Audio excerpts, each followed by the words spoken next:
MG ರೋಡ್ನಲ್ಲಿ ರೊಚ್ಚಿಗೆದ್ದಿದ್ದಾರೆ Karave ಕಾರ್ಯಕರ್ತರು.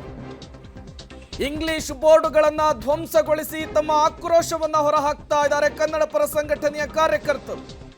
MG ರೋಡ್ನಲ್ಲಿ ಆಂಗ್ಲ ಪದದ ನಾಮಫಲಕಗಳ ವಿರುದ್ಧ ರಣಕಹಳೆಯನ್ನು ಮೊಳಗಿಸಿದ್ದಾರೆ.